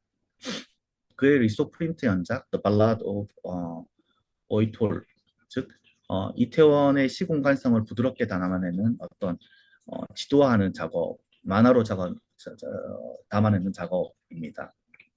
이 작업은 아마도 5일 정도로 읽을 수 있을 것 같은데요. The Ballad of 오이오일. 어, 어, 이태원의 어떤 장소를 가리키는 코드일 수도 있습니다. 이유이는 연재 만화에서 추출한 이미지들을 리소그래피 프린트로 제작을 하고 이 리소그래피 프린트의 특징이 입자적이고 중층적인 텍스처를 보여주고 있습니다. 그래서 색이 겹겹이 쌓이고 약간씩 어긋나기도 합니다. 이 물질적인 특성 자체가 이태원의 거리, 바, 크루징 장소들을 스치는 어떤 개인 사회생활의 친밀한 리듬을 잘 포착해내고 있습니다. 특히 이 이후인의 이미지는 공적과 사적, 낮과 밤, 기억과 현재 사이를 머무르고 있습니다. 형식적으로는 그는 순차적으로 이 만화적인 프레임, 고립된 제스처, 그리고 암시적인 배경 등 만화의 굉장히 응축된 시각 언어를 적극 활용해서 이태원 퀴어 지리학을 구성하는 과도적이고 종종 보이지 않는 경험들을 형성합니다. 특히 본 전시에서 소개된 이 작업들은 어, 작가가 프랩이라는 약이 있죠. 그 에이즈를 예방하는 프랩이라는 약이 있는데 그 프랩 복용이라는 일상적인 의식을 이태원이라는 어떤 퀴어 친족적인 관계와 위험의 연결점 안에 위치 지웁니다. 자세히 보시면 여기에 프랩 약들을 볼 수 있습니다. 이 프랩은 HIV 예방 약물로 퀴어 커뮤니티 내에서는 일상적인 건강 관리의 일부가 되고 있습니다. 마치 아스피린을 먹는 것처럼요. 이후이는 이 개인적인 돌봄의 실천이 이태원이라는 공간의 사회적인 생태계와 어떻게 연결되는지를 보여주고 있습니다. 결과적으로 이후인의 작업은 이태원의 공간적인 그리고 정동적인 논리를 전시 안에 전이시켜서 여기 보시면 이 작업 자체들이 다 이태원의 공간이죠. 이렇게 해밀턴 호텔이 있고, 네. 그리고 물리적으로는 위치 지을 수 있으면서도 정서적으로는 경계가 없는 어떤 장소에 휴대가 가능한 아카이브를 생성합니다. 이는 바로 어디에나 있으나 위치 지을 수 없음을 구현하는 하나의 실천이라고 볼 수 있겠죠. 6번째 작가는 듀킴입니다. 듀킴은 신체를 규율, 욕망, 권력들이 충돌하는 하나의 장치로 바라보고 그 장치로 되어가는 과정, 비커밍의 과정을 탐구합니다.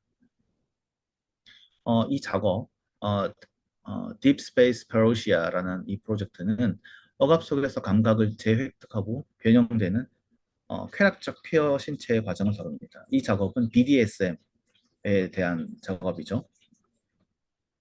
제목이 파로시아는 어, 그리스 언어로 현현을 뜻하는 기독교 용어인데요. 여기서는 신체를 통해서 새로운 존재 방식을 나타내는 순간을 의미하는 것 같습니다. BDSM은 그 번디지, 어, 뭐 이렇게 그 사도 마조키즘 플레이를 하는 그런 BDSM을 얘기를 합니다. 여기서는 이제 듀킴은 두 가지 페르소나가 있는데 하나는 듀킴이고 하나는 허니듀가 있는데요. 여기서는 이 허니듀의 작업을 통해서 작업을 보여주고 있습니다. 이 이름은 허니듀가 허니듀 그 허니주라고 해서 당신이 필요해라는 말과 함께 꿀이라는 달콤함과 끈적함이 같이 내재되어 있는 어떤 하나의 새로운 아이덴티티를 창출하게 되죠. 이 작업 자체가 보여주는 하나의 BDSM은 단순히 성적인 코드가 아니라 어떤 그 권력의 흐름을 재배치하는 조형적인 언어라고 볼 수 있습니다. 예를 들어서 가죽, 쇠사슬, 마스크, 그리고 구속구, 그러니까 페니스를 이렇게 압박하는 그, 그 정신대라고 하는 정신대가 아니고 그 보호대 같은 것들을 어, 착용하는 것들. 자, 이런 도구들은 어떻게 보면은 이제 통제와 복종 그리고 고통과 쾌락의 경계를 재조정하는 하나의 매체가 됩니다. 듀킴에게 있어서 이제 신체는 하나의 사회 규범이 새겨지는 표면이면서도 동시에 그 규범을 찢고 그것들을 재구성하는 하나의 과정 자체를 드러내는 매개체라고 볼 수 있습니다.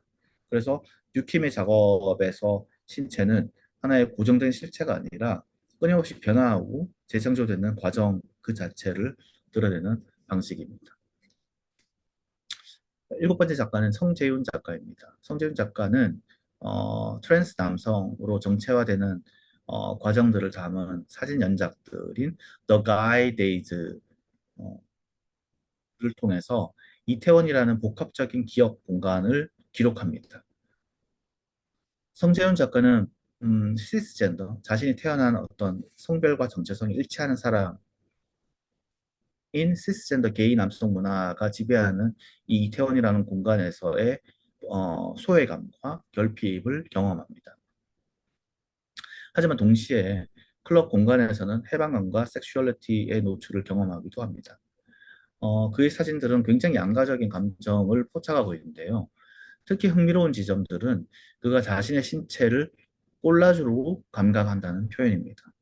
즉, female to male, F to M으로서 겪는 굉장히 많은 물리적, 사회적 변화는 선형적인 서사로는 정리되지가 않습니다.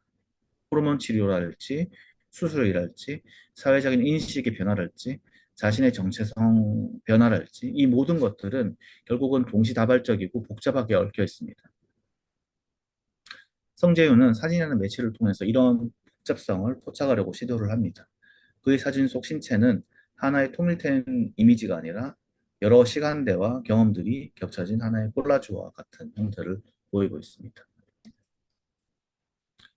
다음 작가는 전나환 작가입니다. 고 전나환 작가입니다. 그의 작업은 이태원 커뮤니티, 퀴어 커뮤니티, 특히 드랙 퍼포먼스와 클럽 문화를 기록을 하고 있죠.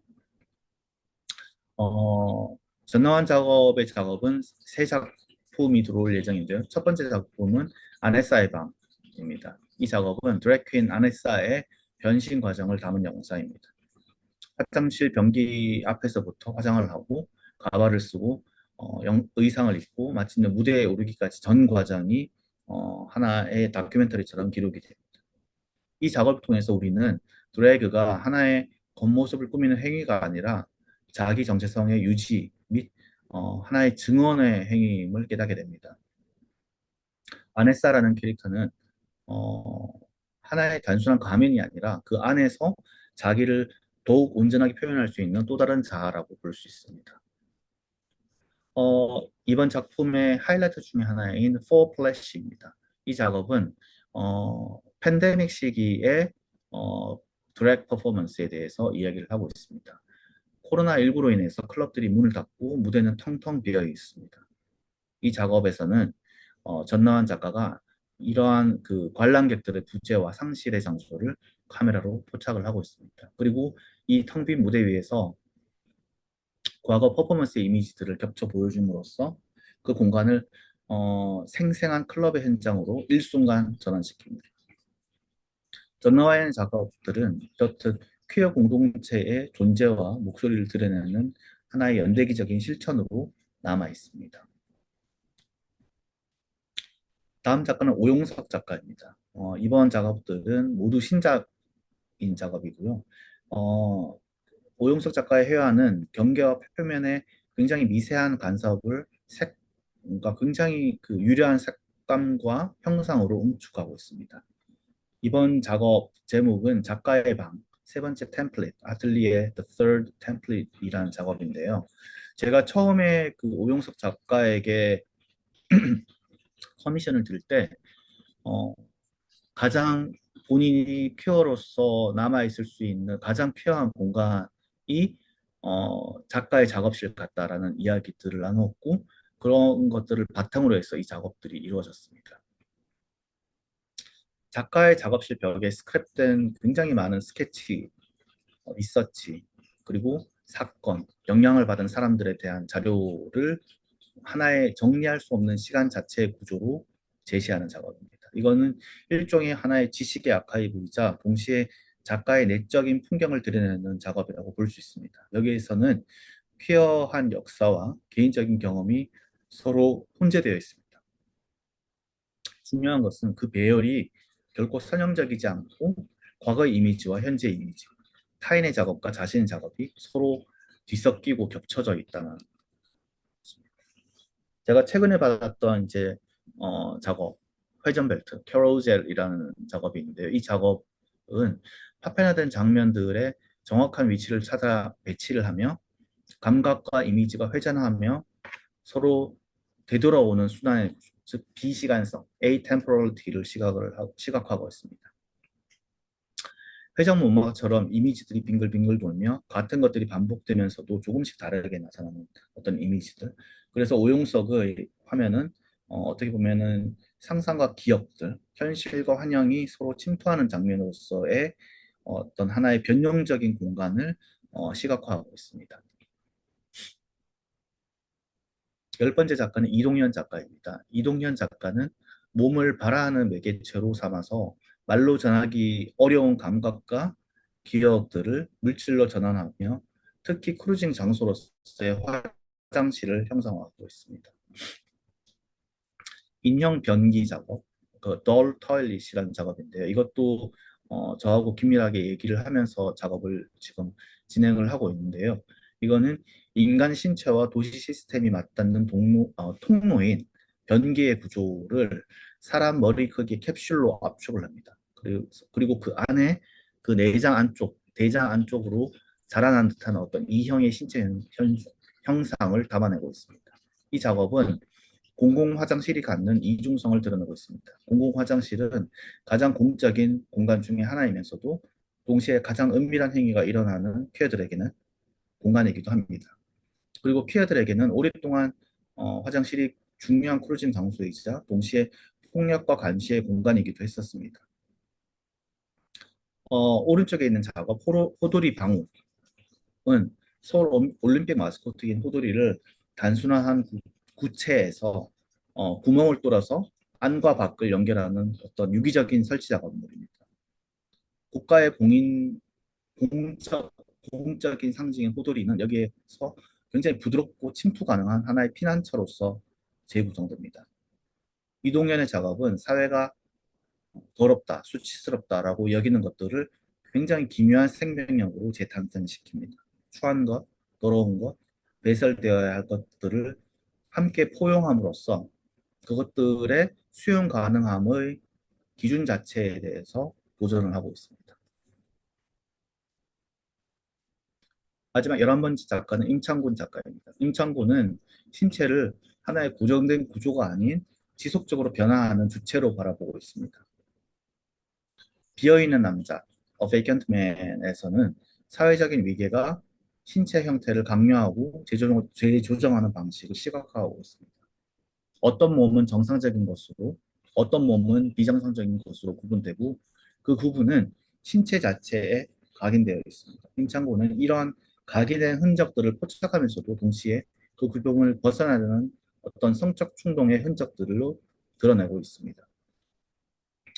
그리고 오른쪽에 보시는 작업, 증식하는 숨결, The Multiplying Breath라는 작업에서는 피부의 경계가 찢기고 내장이 외부의 세계의 유기적인 형상과 뒤엉켜서 확장되는 구조물을 만들어내고 있습니다. 이것은 신체의 안과 밖이 더 이상 명확하게 구분되지 않고 내부의 장기들이 외부의 세계와 연결되는 모습들을 보여주고 있습니다. 이것은 인간과 비인간의 경계를 흐리는 확장된 신체 감각의 탐색이라고 부를 수 있습니다. 우리는 이러한 신체를 통해서 단독적으로 존재하지 않으며 항상 다른 신체들, 다른 환경들, 다른 사물들과 연결되어 있다는 점을 작가는 보여주고자 했습니다. 임창고는 그 연결망을 이렇게 시각화한 작업들을 보여주고 있습니다. 자, 지금까지 우리는 제 2부에서 무려 11명의 작가의 작업들을 살펴보았습니다. 시간이 꽤 길었습니다. 제가 이 작업들을 다 설명을 하는데, 잠시 한번 설명을 해보면요. 이 작품들에는 공통적으로 흐르는 것이 있습니다. 바로, 신체가 규율과 폭력의 대상이 되는 동시에 저항과 변형의 대상이 될 수도 있다는 하나의 인식입니다. 자, 임철민은 사라진 영화관의 크루징 공간들을 복원을 했고, 홍민기는 종로 낙원동의 쾌 역사를 다큐멘터리로 기록을 했으며, 김재원은 온라인과 오프라인을 넘나드는 크루징의 감정 구조를 탐구했었습니다. 그리고 김경염은 클럽과 거리에 남겨진 고독의 잔여물들을 회화로 포착을 했고, 이유이는 이태원의 공간적인 지리를 리소그래피로 지도화했습니다. 그리고 듀크임은 BDSM을 통해서 권력의 흐름을 재배치하는 신체를 탐구했고, 성재윤은 트랜스 남성으로서의 정체성 체화 과정을 사진으로 기록했습니다.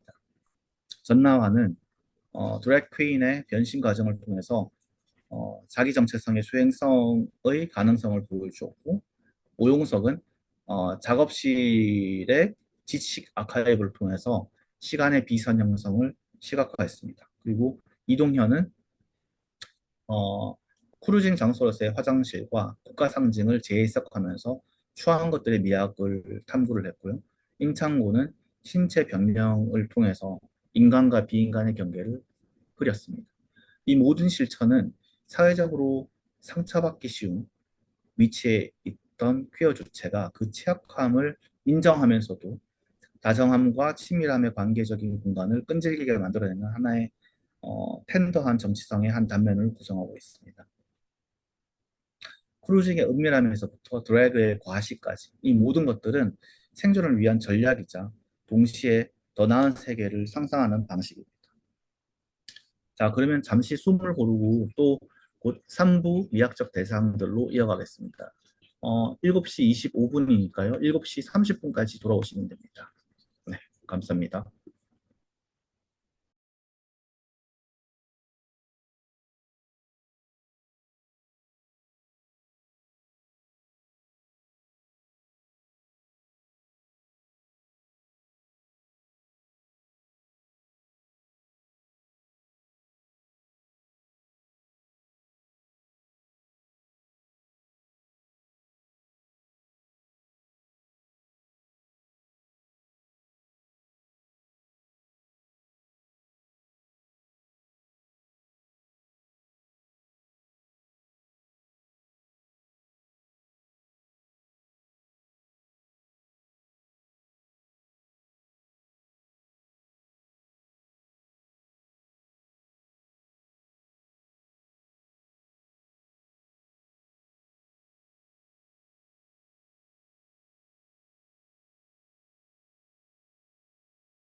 자, 이제 마지막 섹션인 3부로 들어가겠습니다. 제목은 미학적 대상들, 형태, 실패, 그리고 유토피아적 충동입니다.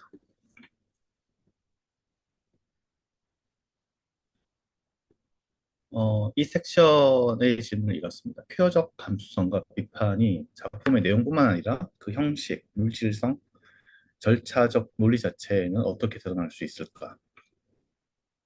즉, 우리가 지금까지 무엇을 그리고 어떤 공간을 다루었는지 살펴봤다면 이제는 어떻게 만들어졌는지 그 과정과 물질성 자체에 주목하려는 것입니다. 여기에서 전위, 트랜스포지션의 행위는 가장 예리하게 미학적 차원으로 전환됩니다. 매체의 전통적 어떤 경계에 도전하고 화이트 큐브 갤러리 공간의 암묵적 이데올로기에 직접적으로 질문을 던지는 작업들로 구성되어 있습니다. 할버스탐의 실패 퀴어 예술이 여기에서 다시 한번 핵심적인 논의사항이 됩니다. 왜냐하면 그는 그 비윤리적, 비규범적 삶을 비규범적 표현 형식과 명시적으로 연결하기 때문입니다. 그리고 앞서 언급했던 스캐빈저 방법론을 주창합니다.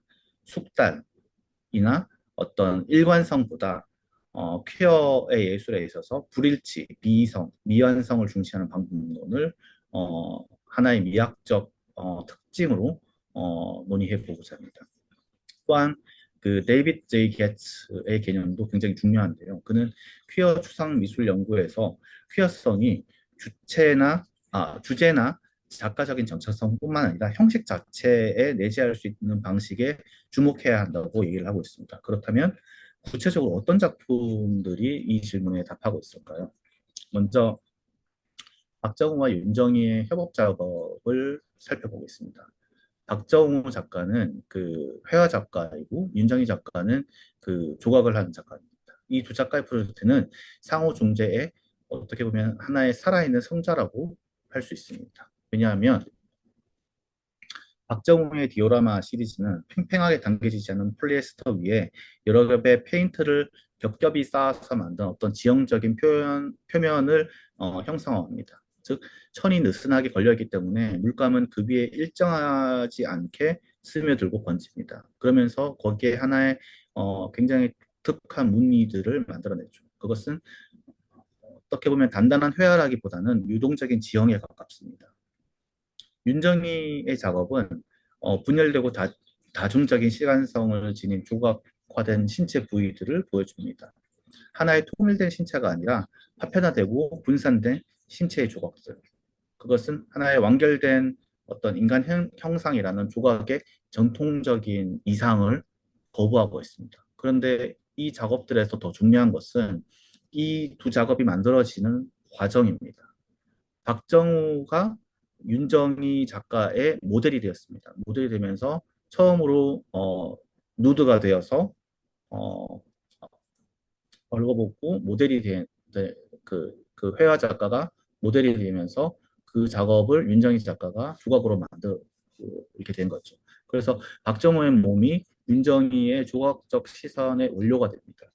그리고 공유된 작업실은 지속적인 협상과 교류의 장이 됩니다.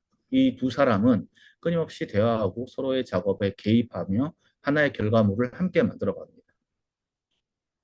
이러한 과정은 일종의 어떤 쾌활한 형식, 퀘어 폼으로 구현됩니다.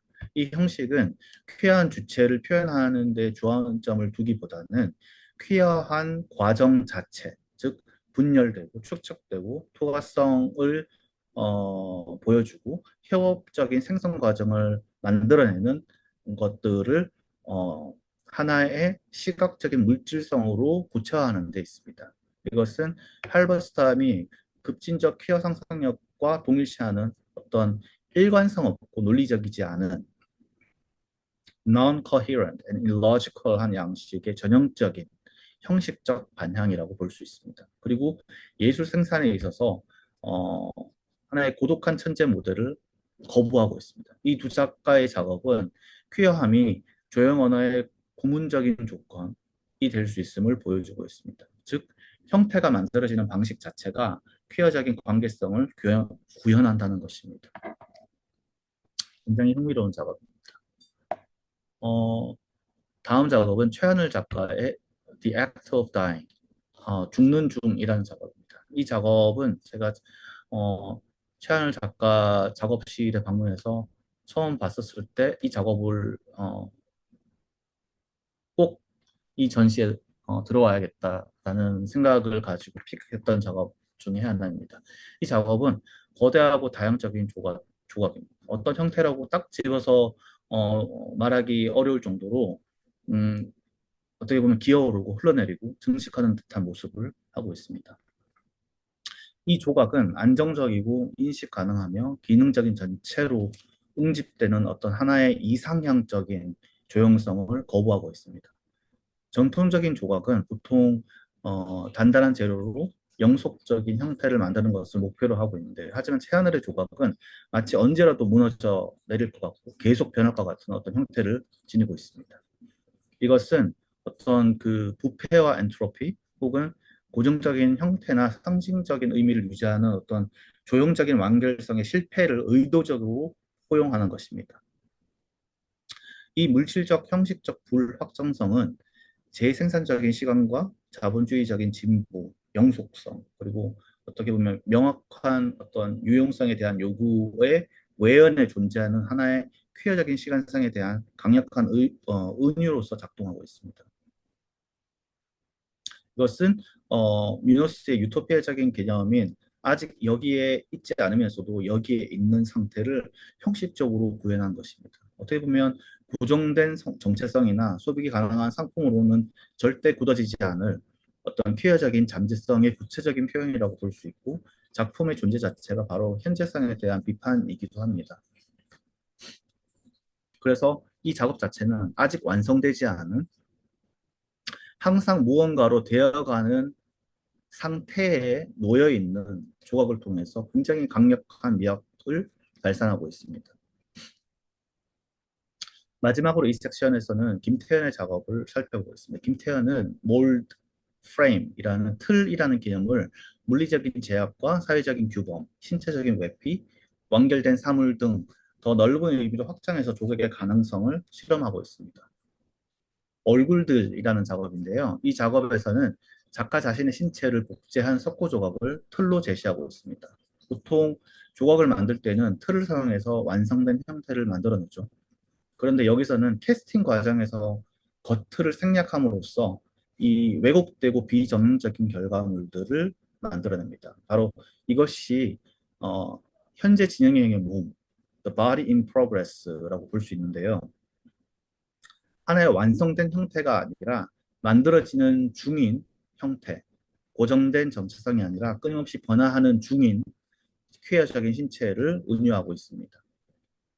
그리고 이 작업은 중성적 구조물, neutral structure라는 작업인데요. 이 작업에서는 보조 장치들이 원래 기능에 고정되지 않은 채 서로의 경계를 마주하고 굉장히 미묘한 균형을 이루도록 재배치되어 있습니다. 마치 서로를 지탱하는 구조물처럼 여기에서 중요한 것은 하나의 지탱하기와 지탱받기를 동시에 수행하는 이중성입니다.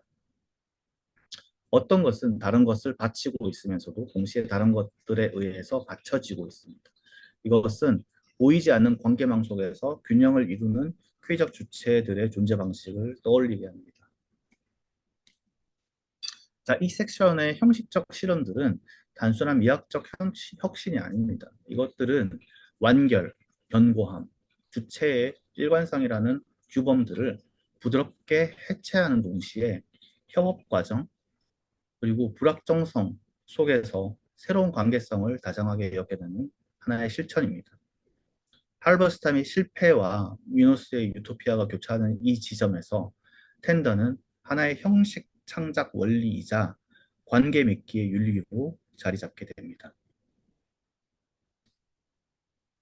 자, 이제 결론, 보이지 않는 성자들에 대해서 얘기를 할 텐데요. 여기서는 조금 더 이론적인 내용들과 그리고 구체적인 작업들을 함께 어우러서 말씀드려 보겠습니다. 자, 우리는 이제 긴 여정을 거의 마무리하는 지점에 다가가고 있습니다. 자, 마지막으로 전체를 아우르는 결론 부분입니다. 자, 이 전체에 모인 작품들은 음, 단순히 한국적 경험을 재현하는 데 그치지 않습니다. 이것은 미노스가 월드 메이킹 프로젝트라고 명명한 것을 적극적으로 구현하고 있습니다. 즉, 지속적인 전위 행위를 통해서 이 예술가들, 한국 예술가들은 어떻게 보면 폰 비스마르크가 한국 퀘어 미술계의 새로운 성자로 인식할 만한 것들을 창조해내고 있습니다. 이것은 하나의 어떤 역사, 공간, 시간, 형식, 정체성 사이의 관계를 재구성하는 성자들입니다. 이러한 성자는 미노스가 말했던 황홀한 시간성, ecstatic temporality, 즉 현재 순간의 한계를 초월하는 존재 방식으로 기능을 하며 전시 제목이 암시하는 보이지 않지만 어디에나 있음의 어떤 역설적인 현실을 구현하고 있습니다. 그렇다면 이 퀴어적인 성자는 어떤 방식으로 작동을 할까요? 저는 이것을 일시성의 변증법이라고 부르고 싶습니다. 영속성을 추구하는 전통적인 기록 보관소나 견고함을 요구하는 기념비적인 역사와는 달리 이 성자들은 취약성과 소멸, 그리고 뮤노스가 지평선의 따뜻한 빛이라고 얘기했던 것들을 인정하는 데서 오히려 그 힘을 얻습니다. 우리가 살펴본 작품들에서 이를 조금 더 확인할 수 있죠. 예를 들어서 박민영의 기록의 파편들은 포괄적인 역사 서술 자체를 거부하고 부분적으로 아는 퀴어 예술이라고 부를 만한 방식들을 포용했었습니다. 문상훈의 레즈비언들의 녹음된 목소리들은 존재와 부재 사이의 공간을 존재하며 이미 지나간 퍼포먼스 혹은 이미 지나간 관계들의 흔적이라고 규정할 것들을 포착을 하고 있습니다. 김경목의 VR 감방은 음, 잠재성이라고 명명한 것들, 즉 실제와 가상 사이, 있었던 것과 있을 수 있는 것들 사이에 하나의 잠재적인 공간으로 작동을 하고 있습니다. 자, 이런 일관된 일시성들의 수용은 약점이 아니라 유노스가 지금 여기라는 어떤 시간과 공간에 대한 복정에 대한 전략적인 저항이고, 동시에 텐더가 내포하는 어떤 취약성에 대한 적극적인 포용이라고 볼 수 있습니다.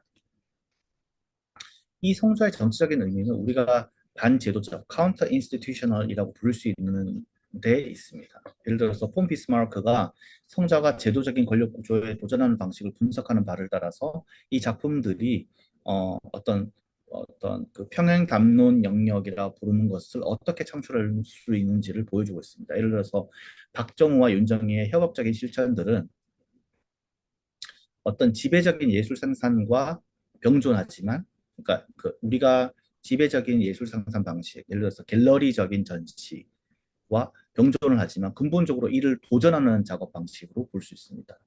이러한 반제도적인 특성은 한 제도를 다른 제도로 대체하려는 것이 아닙니다.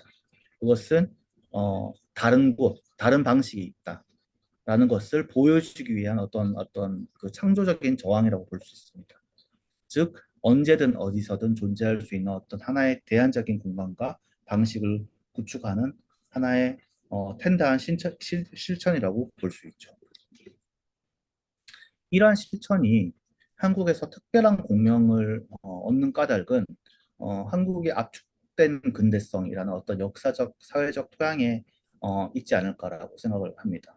그러니까 급격한 경제 성장, 군사 독재, 폭발적인 디지털 혁명의 어떤 경랑 속에서 한국의 퀴어 주체성은 종종 어떤 공식적인 서사의 변방에서 혹은 글로벌 담론과 지역적인 현실의 간극 속에서 형성되어 왔었습니다. 이로 인해서 한국 퀴어 예술은 서구의 성향적인 정체성 정치 모델을 단순히 답습하기보다는 공식적인 기업과 비공식적인 기업, 가시성과 비가시성, 포섭과 배제 사이에 하나의 회색지대, 그레이 존을 집요하게 탐색하는 특징을 보이고 있습니다. 박민영의 파편적인 아카이브에서 문상훈의 미수신된 감정들의 아카이브에 이르기까지 이 작품들은 하나의 완결된 서사나 승리를 거부하고 있습니다. 대신 그들은 기념비가 되기를 거부하며 상실, 망각, 실패의 미학을 적극적으로 수용을 하면서 압축된 시간이 남긴 어떤 하나의 상처와 가능성을 동시에 기록하는 하나의 텐더한 방식을 택하고 있습니다. 이것은 어떤 퀴어 주체로서 권리를 요구하는 동시에 어떤 권리의 배제적인 구조 자체를 비판하고 제도 안으로 포섭을 갈망하면서도 동시에 제도 바깥의 어떤 친밀함과 생존 방식을 고수하는 한국 퀴어 주체들의 굉장히 역설적이면서도 생동하는 정치성을 보여주고 있습니다. 앞서 말씀드렸던 그 엘리자베스 프리드만의 시간적 드래그, 템포럴 드래그라고 부를 만한 행위들을 조금 더 설명을 해보면요. 어, 엘리자베스 프리드먼이 그 시간적 규범성, 어, 크로노노머티비티라고 명명했던 인간의 신체를 최대 생산성으로 조직화하기 위한 어떤 시간 활용에 적극적으로 맞서 저항하는 행위 자체가 이번 전시 작가들에게서 굉장히 많이 보여주고 있습니다. 예를 들어서 임철민의 사라진 크루징 장소에 대한 기록 영상은 프리드맨이 얘기를 했던 시간적인 접힘, temporal fold로서의 기능을 보여주고 있습니다. 즉, 과거의 공간적 실천을 현재의 퀴어 정치와 대화하게 만듭니다. 이것은 역사적으로 보이지 않게 처리되었던 어떤 하나의 퀴어 공간을 현재의 시간으로 소환하는 전위적인 행위입니다.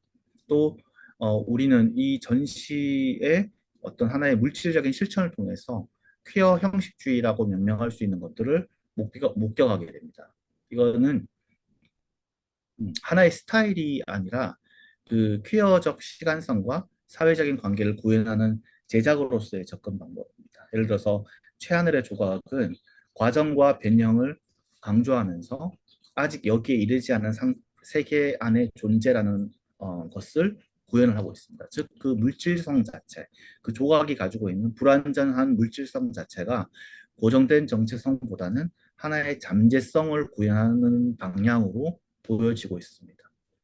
또는 그 이동현의 작업들, 국가 상징, 호돌이라는 국가 상징의 재해석은 할버스탐이 말했던 어떤 신분화 예술, Desubjectified Art라는 곧 일관된 정체성을 의도적으로 거부하고, 그러니까 호돌이라는 어떤 상징성 있잖아요. 그 88 올림픽 그리고 국가주의 이런 것들을 어, 의도적으로 배제를 하고 그 정체성을 의도적으로 거부하고 어떻게 보면 자기 분열이라고 부를 수 있는 것들을 하나의 정체성으로 선택하는 행위를 보여주고 있습니다. 이 성자의 굉장히 많은 사회적인 차원은 미노스를 따라서 하나의 유토피아적인 사교성, 유토피안 소시어빌리티라고 부를 수 있는 것들을 드러내고 있습니다. 즉, 이 작품들은 단순히 퀴어적인 사회성을 재현하는 데 그치지 않습니다. 어, 그 형식적인 배열과 관람 조건들을 통해서 적극적으로 그것들, 퀴어적인 소시어빌리티를 어, 적극적으로 창조를 하고 있습니다. 그 전너완의 드랙 커뮤니티에 대한 기록은 어, 조금 더 특이한 레벨의 타인과의 협동 속에서 이루어지는 어떤 자아 실천이라고 명명할 수 있는 것들을 구현을 하고 있습니다. 그리고 김경목의 VR 작업이 주는 굉장히 고독한 경험조차 어떤 하나의 공적인 친밀감이라고 명명할 수 있는 것들, 즉 역설적으로는 감옥에 갇혀 있으면서도 어, 역설적으로 공동체를 형성하는 어떤 고립의 공유 경험을 생산하고 있습니다. 이것이 바로 어떤 다정함이라는 이름의 관계적인 실천이 예술을 통해서 구체화되는 순간이라고 볼 수 있습니다. 이 성자들과 이러한 다양한 어떤 생산적인 실패들의 관계에는 더 깊이 고찰해 볼 가치가 있습니다. 이는 할버스탐이 주장한 바와 같이 실패는 하나의 스타일이자 삶의 방식일 수 있습니다. 우리는 이 예술가들이 우리가 생산적인 실패라고 부를 수 있는 것들을 어떻게 표현하는지를 목격하게 됩니다. 박민영의 불완전한 아카이브는 포괄적인 역사 서술에는 실패하지만 일상적인 쾌활의 삶의 가시적인 아카이브를 창조하는 데는 성공합니다. 윤상원의 미수신 메시지들은 의사소통에는 실패하지만 감정의 아카이브라고 부를 만한 것들, 즉 쾌의 정서와 갈망의 저장소를 창조하는 데는 성공합니다. 이러한 실패의 수용은 할버스탐이 말하는 급진적인 수동성, radical passivity, 즉 그 생산성과 가독성에 대한 어떤 자본주의적인 요구를 거부하는 태도를 구성하고 있습니다. 이것은 텐더한 존재의 취약함을 인정하면서도 그 자체로서 하나의 저항이 되는 정치성을 보여주고 있습니다. 이 한국적 퀴어 성자의 지리적 특수성은 우리가 토착적인 퀴어적 시간성이라고 명명할 수 있는 것들에 대한 하나의 굉장히 중요한 통찰들을 제공하고 있습니다. 예를 들어서 국제적인 퀴어 이론과 글로벌 예술 담론들을 차용하면서도 이 작품들은 한국 발전의 어떤 그 압축된 시간성 속에서 전통적, 근대적, 포스트 모던적인 퀴어 경험들이 하나의 긴장된 관계 속에서 공존하는 압축된 퀴어 시간성, compressed queer temporality를 생산하고 있습니다. 이 전시의 작품들은 하나의 그 위너스가 얘기했던 하나의 그 temporal pocket, 시간적인 포켓이라고 부를 만한 공간, 즉 서로 다른 퀴어의 시간성들이 공존할 수 있는 영역들을 창출함으로써 이 복잡한 시간적 지형들을 탐색하게끔 합니다. 이것은 언제든이라는 시간적인 유연성과 어디서든이라는 공간적인 확장성을 동시에 실행하는 장입니다. 이 구성의 비판적인 잠재력은 우리가 변증법적 유토피아주의라고 명명할 수 있는 데 있습니다. 미노스의 주장대로 퀴어성은 아직 여기에 도래하지 않고 존재하지 않으며 반드시 창조되어야 한다는 점에서 이 작품들은 우리가 유토피아적인 노동이라고 부를 수 있는 작업들, 즉 더 나은 세계를 상상하고 구축하는 고된 노력에 참여하고 있습니다. 이는 하나의 도피적인 환상이 아니라 단순한 보상만을 거부하고 대신 변혁을 요구하는 어떤 비판적인 유토피아주의라고 명명한 것입니다. 예를 들어서 박정우와 윤정의 관계적인 실천에서부터 박민영의 공동체 아카이브에 이르기까지 이번 전시에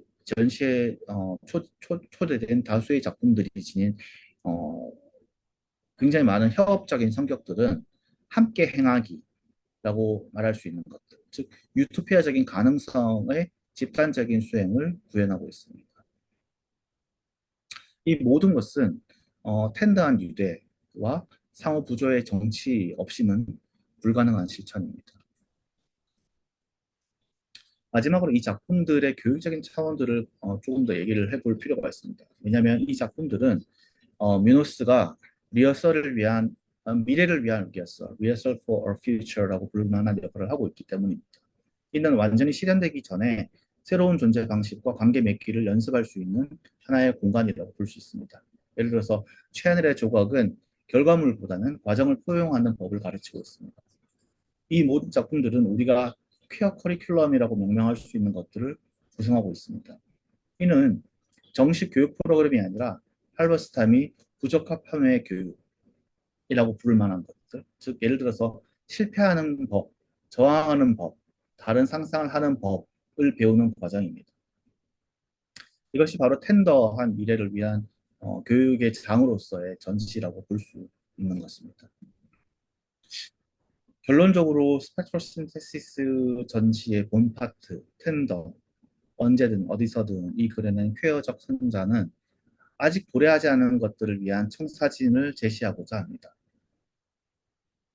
전략적인 전이와 관객적인 배치를 통해서 이들 예술가들은 그 폰 비스마크가 말한 한국 미술계의 새로운 구성을 창출해냈습니다.